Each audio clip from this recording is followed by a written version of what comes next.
Welcome to another episode of Create a New Tomorrow. I am your host, Ari, and I have with me one of my dearest friends, Iman Khan. He is an amazing person. He's led mindset transformational programs for almost 10 years. He and his wife, Afreen, have created a company called Red Elephant that has impacted hundreds of entrepreneurs' lives. So, Iman, I'm going to have you give kind of your background a little bit more in depth so that you can really focus on what you wanted to mention. I don't know how much gravity that has, but we're all out here trying to make a difference for people, I think. And for me, that's kind of been always the case. All of my careers, because there's been quite a few, have been organized around making a difference for people. My first career was in international diplomacy, and then I transitioned into being a journalist, and then I led mindset programs and transformational workshops for close to about 20,000 people over the past, my bio's a little dated. It's over the past 16 years now. That's our hustle. We want to get out there and change the world through doing the work we do. Yeah, so I want to go into that international diplomacy area a little. Sure. Because you and I have a somewhat similar background in some of the work that you've done with the Israeli-Palestinian conflict. And we don't really get that conversation too much. So I wanted to just kind of expose it a little bit and what you had done during your time working with those two factions. Sure. Yeah. My time there was limited. It was very short-lived. And mostly it was founded in, one of my professors in college was and is the founder of Americans for Peace Now, which is, from the American side of the negotiation process, one of the largest players in that process. So he was not just my professor, he was he was a mentor. He turned into someone I've modeled myself after and emulated since then, and that was almost 20 years ago. That's how I got involved in the process, is because he was involved in the process. And my time there was short-lived, pretty much for two reasons. The first reason was I could see, once I was in that process, that process for me, and I don't want to be political or get anyone upset, but for me, that process had very little to do with peace. That process is, by my understanding of it, mostly about other things. And that wasn't the game I wanted to play. I really wanted to play the game of peace. And at the government level, it doesn't seem to be about peace for me. It still doesn't. It's about, air rights and water rights and land rights and a whole bunch of things that I think weren't, for me, what I signed up for.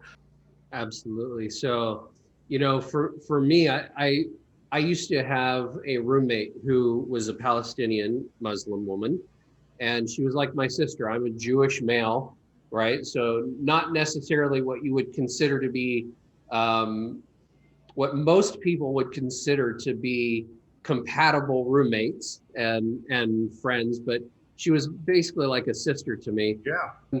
Her cousin owned the law firm that does all of the negotiations between Hamas, PLO, and Israel. Mm-hmm. And so we would have these conversations about how, she would say something about how Israel is oppressing Palestine, and I would say something about the bombing, and we would be talking, and we would have these heated conversations. And then I'd hear her in her room talking to her cousin, and she'd be like, okay, when you talk to them, we gotta, talk about this particular thing. And she would state some of the solutions that we had come up with during our conversations. It was kind of fascinating that had that kind of a direct.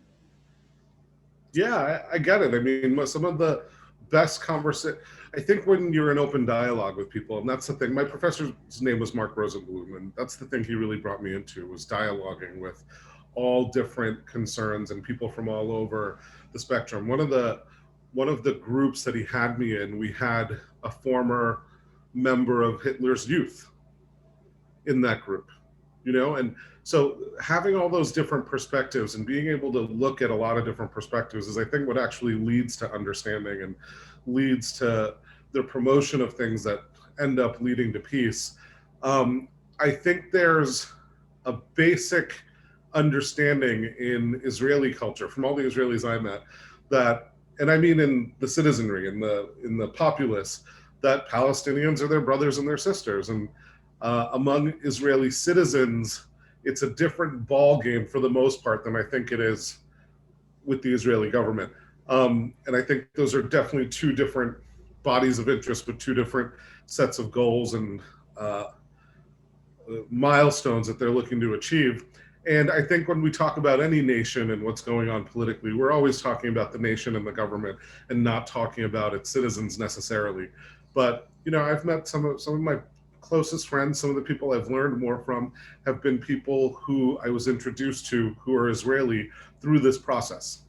And I don't think there's any question. I mean, I'm a little bit removed from it now, but there was a time when there was as many civic organizations in Israel as there were in Palestine working on behalf of Palestinians.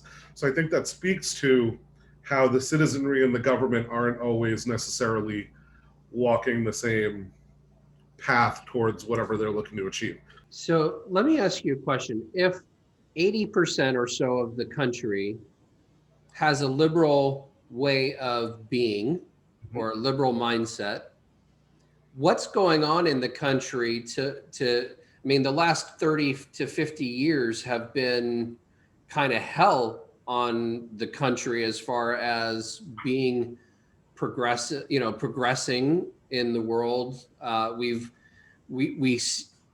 We tend to not act within our own self-interest in our politics, in our behaviors and things like that. And so I go back to, like, how do we get to eliminate the bully? For instance, I'll just give you an example because it's my world, is healthcare, right? So in healthcare, the reality of healthcare is that it is so far removed from giving people good health. Yeah. And so why is it that we allow these systems that are very conservative in nature, if we're liberal in nature, and the system is a conservative in nature system, then how come we're allowing such disparity between reality of what is happening and the ideals that we're promoting? Sure. Again, I'm no expert on this. This is just kind of what I think and what I know based on what I see and what I study. I've got no degree in this. I've got no career in policy or social understanding or anything like that. But I'll give you my 2 cents about it. And I think it's a complex question. So first thing is, I think the mindset of the citizen and the systems of government are two very distinct things. Systems of government are very conservative, they're very old, and they take a lot to transform or change to keep up with the liberal mindset. So I think that's the first thing. I think they're two different groups in terms of what they care about, what they're listening for, what they want to see happen in society. So that's the first thing.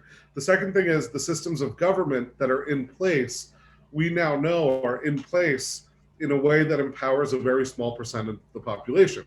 There's a reason 5% of the country controls 90% of the wealth.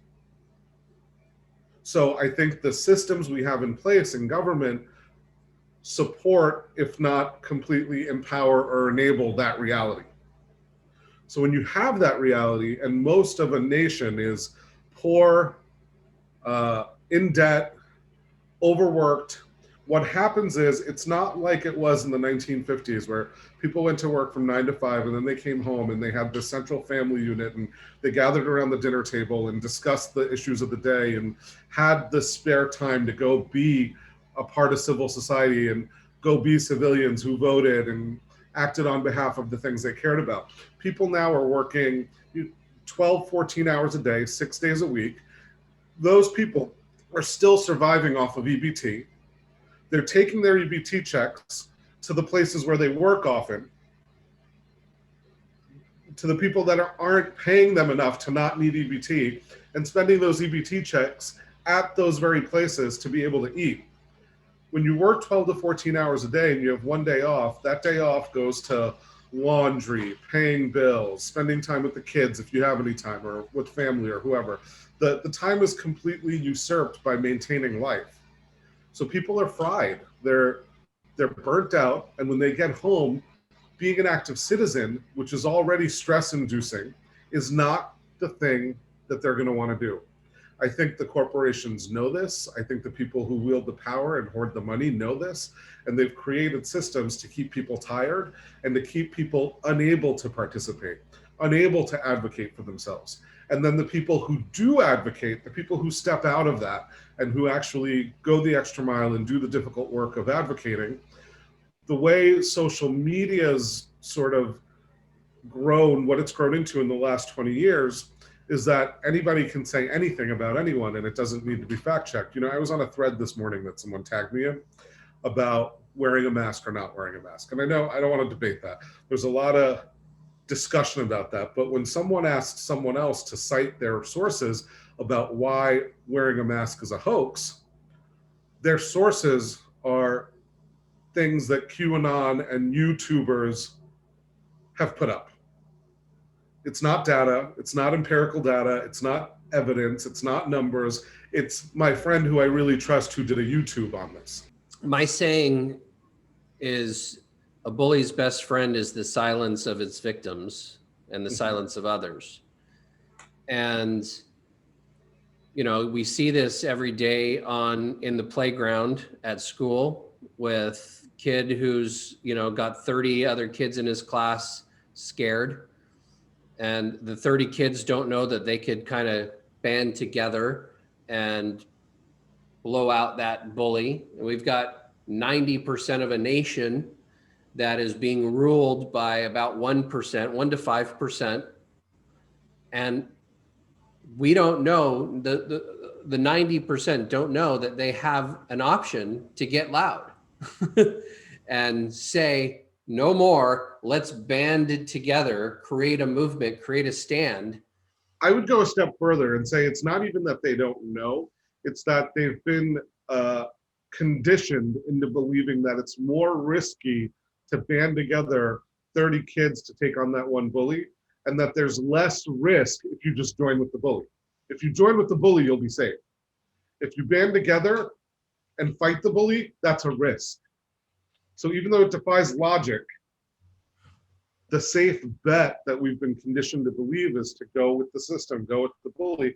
And you know, again, I could talk about this for hours, but if you look at who designed our current education system, who got together, they weren't educators and professors and PhDs and doctors.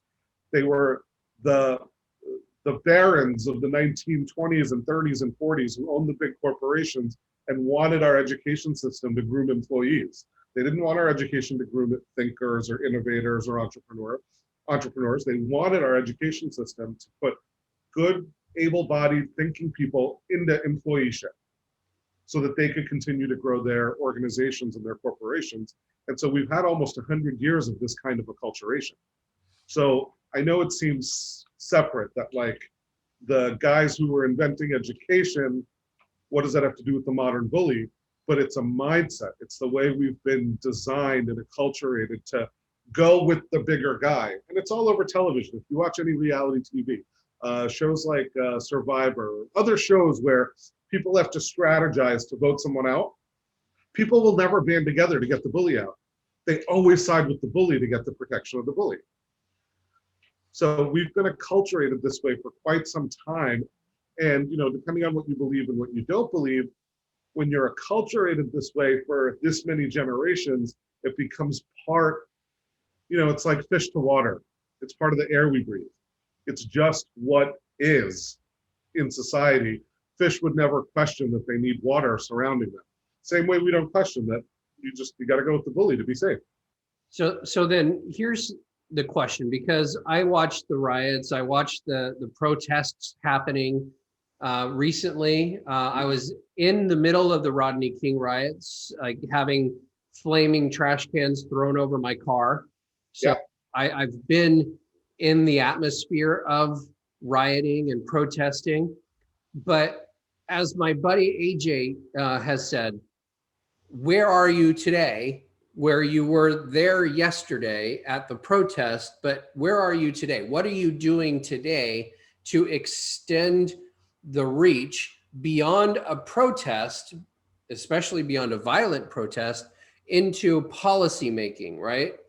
So how would you, as somebody who helps people create their stands, right? How would you shift somebody from the need to be an employee who's working 10 to 12 hours, 16 hours a day and has no time to really do what they are passionate about and they have a stand about? How would you suggest somebody get out of that world so that they can be long-term activated in the protest on a more internal basis versus external basis? Well, again, there's just so much to Unpack. the questions are complex. There's so much to unpack in them. So the first thing is, I don't know. First, you'd have to see if they have that desire. If they don't have that desire, I wouldn't, you can't pee for people. So if they've got that desire, great. It starts with educating themselves and setting themselves up to be able to be viable and sustain whatever future they're moving into and away from. And if it's not viable, it'll fail. So I can't, I'll give you an example. When I left my corporate job and became an entrepreneur, I had to be able to see that I could sustain myself that way and then go after sustaining myself that way and give myself enough room to be able to eat and not be financially threatened in the interim, because we know that financial threats are the biggest kind of threats for people. When facing a financial threat, people will give up their passions and what they stand for and what they're committed to deal with the financial threat. Very few people have that kind of wherewithal where they can withstand a financial threat for the sake of what they stand for or they're committed to. It's just too much of a threat to their existence. Our ego, our brain does not register it in a way in which is conducive to us fulfilling on our commitments when we're threatened financially. So I think the first thing that has to get handled for people is they have to be able to look and know that they're going to be financially okay. And if they're confident about their financial future, it becomes way more easy, way more risk reduced for them to be able to step into that. Awesome. Thank you so much, Iman, for coming on. I know that you've got a busy life, and so it was important for me to have you on here. I wanted to have these kind of conversations with you. I would look forward anytime to continuing the next 10-hour conversation. Yeah. And definitely spend a couple of hours next time. In with us, but I appreciate it. You're an amazing and inspirational person. Thank you. You too. And thank you for the opportunity. So thank you very much. Audience, I hope you got a lot out of this conversation. This has been another episode of Create a New Tomorrow. I am your host, Ari Gronich, and my wish for you is that you can create a new tomorrow today by taking some of these bits and pieces of information and gems that the guests have shown and implementing them in your life right away. So thank you so much. And we are out. Thank you.